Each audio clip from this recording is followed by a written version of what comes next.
Hello friends, आज की Ayurvedic medicine हमारी बहुत सारी रेस्पिरेटरी और डाइजेस्टिव कंडीशंस के ट्रीटमेंट के लिए इम्पॉर्टेंट औषधि के रूप में जो है उसका हम इस्तेमाल करते हैं। तो आज की जो हमारी औषधि है उसका नाम है तालीशादी चूर्ण।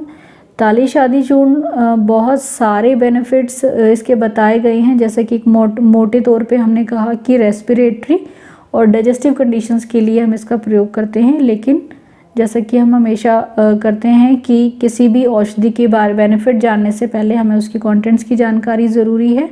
तो आइए सबसे पहले तालीशादी चूर्ण के हम कंटेंट्स की बात कर लेते हैं। तो इसका मेन इंग्रेडिएंट या कंटेंट जो है वो है, जैसे कि इसके नाम में ही है, तालीश पत्र। इसका मेन कंटेंट बताया गया है। इसके अलावा जो कंटेंट इसमें इस्तेमाल किए जाते हैं वो हैं सौंठ, पीपली, काली मिर्च, वंशलोचन, दालचीनी, इलायची और मिश्री। इस प्रकार से फ्रेंड्स ये 8 इंग्रेडिएंट मिलकर के तालीशादी चूर्ण का निर्माण होता है।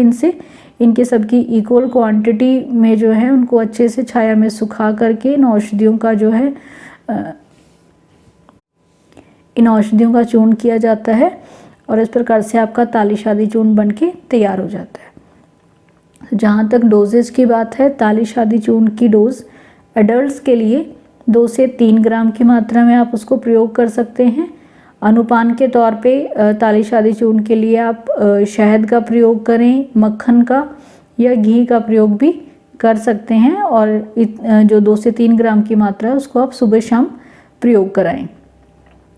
बच्चों को तालीशादी चूर्ण की मात्रा 500 mg से 1 ग्राम की डोज में दी जाती है और जो छोटे बच्चे हैं, मतलब 2 साल से छोटे बच्चे हैं, उनको जो है 50 mg उनके पर केजी बॉडी वेट के अकॉर्डिंग जो है डोज तालीशादी चूर्ण की दी जा सकती है।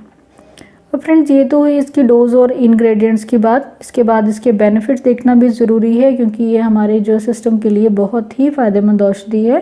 तो जैसे कि हमने स्टार्ट से ही कहा कि हमारी रेस्पिरेटरी प्रॉब्लम्स के लिए ये बहुत कारगर औषधि है।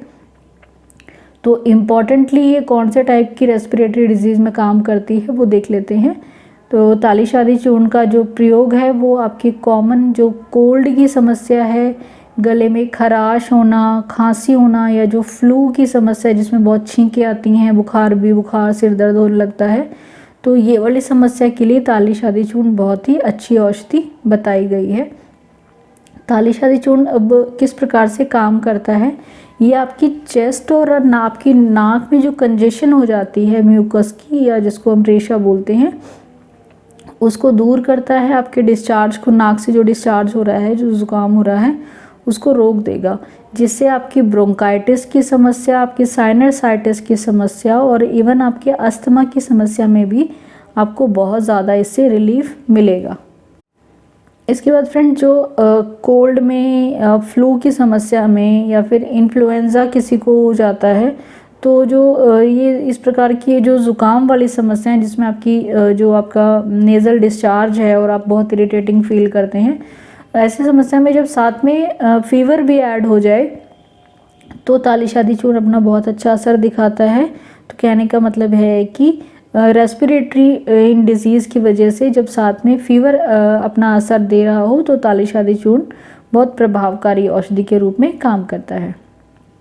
इसके बाद फ्रेंड्स तालीशादी चूर्ण का एक और इम्पॉर्टेंट फंक्शन है कि आपके जो बॉडी में जो है ये डाइजेस्टिव जूसेस को सिक्रीशन जो है उसको प्रमोट करता है, जिससे आपकी इंटेस्टाइन जो आपके खाने में असेंशियल न्यूट्रिएंट्स हैं उनको एब्जॉर्ब कर लेती है और आपकी डाइजेशन उससे जो है इम्प्रूव हो जाती है। जब आपकी डाइजेशन अच्छे से इम्प्रूव हो जाएगी तो आपको समय समय पर होने वाली आपके पेट की गैस की समस्या, कॉन्स्टिपेशन की समस्या या फिर जो ब्लॉटिंग हो जाती है, पेट में बहुत भारीपन महसूस होता हो, तो इस प्रकार की समस्या के लिए जो है तालीशादी चूर्ण जो है आपके लिए बहुत फ़ायदेमंद रहेगा और आपके डाइजेस्टिव सिस्टम को सही रखने का ये काम करता है।